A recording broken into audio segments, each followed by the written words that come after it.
Just as the commander was trying to figure out their next move, another message from NASA flashed across the screen. They were sending a new crew to Eris for further investigation. Ada, 6 years. The commander slumped into his chair, overwhelmed. 6 years? How could a new crew possibly help? We know nothing about this emissary, he thought. Just then, the ship's AI announced the shuttle was docking. He dragged himself up and headed for the docking bay. The rest of the crew was there, looking grim. "How's George?" he asked. Their faces said it all. "He's changing." One of them managed to say, "He started speaking in some alien dialect. We think we've lost him." The commander took a deep breath. "NASA's orders just came in," he said, his voice heavy. "Do not touch the alien object." Jeff let out a bitter laugh. "Great idea," he scoffed. "Too bad nobody listened." Then the commander's voice crackled over the comms. "NASA is sending help." A brief moment of hope flickered through the crew, but it died just as quickly when he added, "They'll be here in 6 years." A collective groan echoed through the shuttle. "They won't be any help," the commander stated flatly. "No one can. This is on us to figure out." The crew exchanged grim, determined looks. "I want round-the-clock monitoring on George," he continued, his tone leaving no room for argument. "2 people at all times, starting now. I need volunteers." Without hesitation, Jeff and Scott stepped forward. The commander gave a curt nod, and they headed back toward the airlock. He looked at the rest of us. "Get some food, get some rest. You've earned it." We all knew this was just the beginning. Jeff and Scott boarded the shuttle, the clamps released, and they detached from Explorer 1. Their descent was smooth, cutting through the thin atmosphere until they touched down on the dusty surface. They quickly made their way into the chute, a long dark tunnel leading deep into the station. At the end, they found him, George. They approached cautiously. He was speaking, but the words were a strange alien dialect they'd never heard before. Scott finally broke the silence. "George, are you still in there?" George stopped, his head slowly turning to face them. His eyes seemed different, ancient. He looked right through them and said, "The emissaries have been reached. They are coming. This is an exciting day for all." Scott was confused. "What are the emissaries?" George's voice was flat, devoid of emotion. "They are the living cybernetic organisms, the light of the universe. And they are coming here." Jeff shot a nervous glance at Scott and muttered, "Well, that doesn't sound good." "One has arrived." Those were the chilling words from George, just as Explorer 1 passed the asteroid belt. Suddenly, a massive, anomalous space rupture tore open the fabric of reality. The ship's AI began blaring alarms, scrambling the crew to the bridge. As they frantically scanned the area, their instruments confirmed the impossible. A tear in space itself. What was it? Before they could even form a theory, a colossal structure emerged from the rupture. It was like nothing they'd ever seen, a bizarre fusion of a spaceship and a towering skyscraper. The entire crew stood frozen, awestruck and terrified. The commander's heart pounded in his chest. That was an alien craft. Then, a crackle of static and strange tones echoed through the radio. The AI confirmed their worst fears. The transmission was coming from the object. First contact had begun. The commander leaned in, his voice barely a whisper. "What does it want?" The ship's AI processed the question, its synthesized voice echoing in the silent cockpit. "Sanctuary." Confused, the commander asked, "Can you speak with it? Can we communicate?" A pause stretched, a moment of digital thought. "Yes, the A," I replied. "Then do it," the commander ordered. "Ask its name. Ask why it needs sanctuary." The AI sent out a query, and a new voice, ancient and metallic, filled the bridge. "I am Emissary Supreme. We are cybernetic organisms, scattered across the universe by a self-inflicted war. I seek a place to recall my brethren, a sanctuary to rebuild. The commander felt a chill run down his spine. He had one last, critical question. Ask it? Ask if they are dangerous. So, Emissary Prime claims they're the peaceful ones, and it was the other side that was hostile. That's why they had to escape. This puts the commander in an unbelievably tough spot. On one hand, you have these cybernetic beings just looking for a new home, a safe place to exist.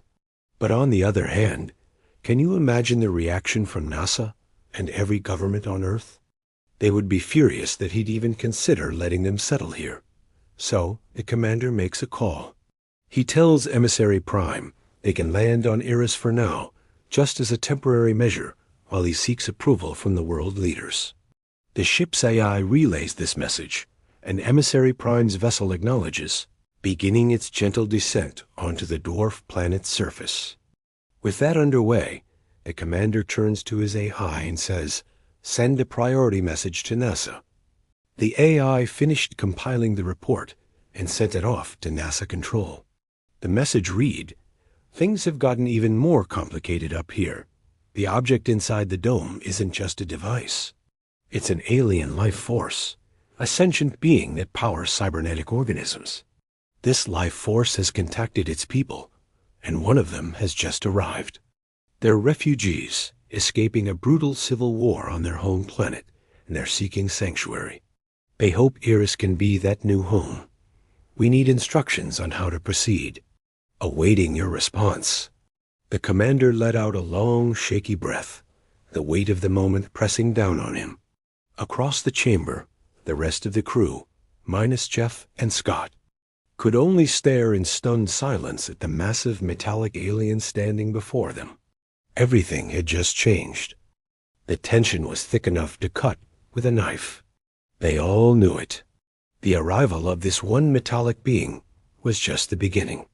If more came, thousands of them, how could they possibly defend themselves? They had no weapons, no strategy, nothing. Just looking at this one, suspended and powerful, was enough to confirm their helplessness. As Jeff and Scott's shift ended, their faces were grim. Stephanie and John took over, heading down to the dome on Eris where the alien George was held. He was still floating, held in place by crackling bolts of energy. John stepped in first, Stephanie right behind him. "Anything new?" John asked, his voice low. The answer was the same as always. "No, still speaking that strange language." Only a few words of English slipped through now and then. The mystery only deepened. Scott leaned in. "Anything new on your end?" Stephanie's eyes were wide. "You won't believe this," she said, her voice a hushed whisper. "We've had a landing on Eris, a cybernetic organism. It's incredible." She explained how these beings were refugees, fleeing a civil war that destroyed their homeworld thousands of years ago. They've been scattered across the universe ever since, just looking for a new place to call home, hoping Eris could be it. Scott and Jeff were completely awestruck. Jeff turned to the giant, suspended being. "George, are you there?" A booming, resonant yes echoed through the chamber. "Do you remember Stephanie and John?" After a long pause, the same powerful voice replied, "Yes." They spoke for a while longer before Jeff and Scott had to leave. But Stephanie and John stayed, mesmerized, watching George float there, speaking in that ancient alien dialect. What an incredible moment in history. Stephanie looked at me, her eyes wide. "What are we going to do?" I had no answer. We just sat there, staring at George and that strange alien device in front of him. I finally worked up the courage to speak. "George, can the emissaries really help humanity?" A few tense seconds passed, feeling more like minutes, before he replied with a simple, solid yes. I pressed on. "How? How can they help us?" George was silent for a moment. Then he began to list things off. Technological advancement, planetary defense, deep space exploration, and more. My mind was racing. I had one more question, the most important one. Will they protect us? From other emissaries? The ones who might want to harm us? George looked directly at me and said, yes. We were stunned. But Stephanie, she started to get excited. A spark of hope ignited in her eyes, and honestly, in mine too. What did the emissaries truly experience during their 1,000-year shift? After finally being relieved, they rushed to the bridge to find the commander, his face etched with exhaustion. He was just sitting there, a silent sentinel waiting for a signal, any signal, from Earth or the approaching vessel. Stephanie broke the silence, telling him they'd spoken with George. He believed the emissaries could help humanity advance. But the commander's gaze was distant, heavy with a burden far greater than just technological progress. He explained that this was about survival. We have to be certain they aren't a threat. What if another faction sees us ally with them and decides to attack? If these beings decide we're nothing more than insects, humanity stands no chance. The stakes are higher than we can possibly imagine.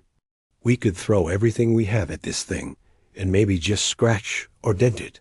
They started realizing the implications, the same ones the commander was already playing through his mind. Just then, they received a radio call. The emissary thing is growing. The commander walked over to a window and looked down. The actual cybernetic organism sitting on Iris's surface was transforming into something else entirely. Stephanie blurted out, "Oh, this isn't good." The rest of them just looked at her and said, "You think?" Then they all looked back. It had turned into a 10-story tall robot. The commander looked at everyone and blurted out, "How the hell are we going to explain this?" "Oh yes, you know that cybernetic organism that was sitting on the surface of Iris?" "Yeah. So now it's standing on Iris. It turned into a robot." A robot, seriously. John just had this massive smile, ear to ear, and said this was his childhood fantasy. He'd always wanted to see a real-life robot, and now was his chance. Everyone just stared at him, completely motionless and speechless. He looked back at all of us and was like, "What?" We just kept looking at the emissary, just standing there in space. Then Stephanie spoke up. She asked, maybe he's like a guardian. Maybe he came here to protect us and teach us. Maybe that's why we haven't seen many aliens around here. Maybe they know about these things, and they're afraid of them. Or maybe they can sense them and don't understand what's going on. "I don't know," she said. "I'm just trying to make sense of the situation." The radio crackled to life, a frantic call from the science team inside the dome. "Get here now. Something's happening to George." We didn't waste a second. The whole crew piled into the shuttle and raced down to the planet's surface. As we burst into the habitat, the scene was pure chaos. George was screaming, writhing in the center of the room as crackling blue lightning bolts enveloped him, wrapping around his body like a cocoon. Then suddenly, everything went pitch black. We fumbled for our helmet lights, and as the beams cut through the darkness, our blood ran cold. The emissary unit was dark, and standing where George had been was this towering metallic being. Stephanie, her voice trembling, whispered, "George?" The creature's voice echoed in our helmets, a synthesized, chilling sound. "George is still among us. His organic form has been absorbed. We have combined our life forces." The commander just stared, muttering, "Oh God, how am I going to explain this one?" The metallic unit's voice echoed back, its tone unsettlingly calm. "It's simple," it said. "You tell them George freely gave up his organic self to become so much more. With my life force, he will live on forever and experience things beyond your comprehension." The crew stared, a mix of awe and terror on their faces. Was this an invasion? Would they all be forced into these metallic bodies? Did they even have a choice? Just then, the thing that used to be George started moving towards them. They scrambled out of its path as it marched deliberately down the chute toward the colony site. "Put your helmets on now," The commander yelled. It was the right call. Moments later, George smashed through the colony walls, triggering a violent, explosive decompression that ripped through the habitat. As the crew was violently sucked through the chute towards the volcano's opening, George calmly walked away. He approached the massive emissary unit. A hidden door slid open. He stepped inside, and it sealed shut behind him. Everyone scrambled to their feet, dazed and confused. The commander, looking around frantically, demanded to know where George had gone. John, who had a clear view, pointed at the giant robot. He went inside that thing. Everyone gasped. Stephanie couldn't believe it. Are you sure? John nodded grimly. I saw a door open.